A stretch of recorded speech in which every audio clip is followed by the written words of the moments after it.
तर आज आम्ही बनवत आहोत उकडीचे मोदक. तर हे पावलं खोबरे, कारण आमच्याकडे खूप सारे नारळ निघालेत आणि हा आहे गूळ. तर चला आता सुरुवात करू बनवायला. आता याच्यामध्ये साजूक तूप आहे, हे घरचंच बनवलेलं आहे. 1 ते 2 चम्मच.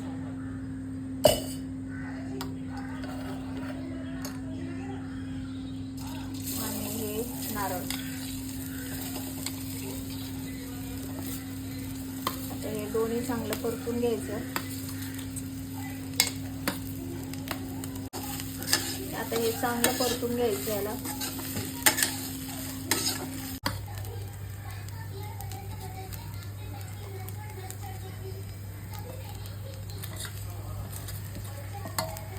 हे पहा, आता गुळ टाकला आणि गुळ टाकून आता हे दोन्ही मिक्स करायचं. एक जीव होईपर्यंत परतून घ्यायचं चांगलं.